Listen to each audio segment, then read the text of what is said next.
Regular, పాపం అనేది regular, వ్యభిచారం అనేది రెగ్యులర్, సారాయి అనేది రెగ్యులర్, సిగరెట్లు అనేవి రెగ్యులర్.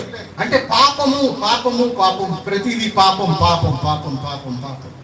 ఆ పాపము లేకుండా వారికి ఆ రోజు ముగియదు. పాపము లేకుండా వారి జీవితంలో ఆ రోజు ముగించబడదు. దేవుని వాక్యం చెప్తుంది, మానక దోషము చేయు వారి యొక్క వెంట్రుకలు కలిగినటువంటి నడినెత్తిని ఆయన పగలగొట్టేస్తాడు. హల్లెలూయా. చేస్తావా నువ్వు? ఇప్పుడు చేస్తావా? చేస్తాడా? నీ నెత్తి పగిలిపోదు. చెప్పండి. నేను కదండి అనేది, నువ్వెవడరా నా నెత్తి పగలబడతా కనుకండి. వాక్యం చెప్తుంది ఏమని? అదే కదండి, వెంట్రుకలు గల నడినెత్తిని ఆయన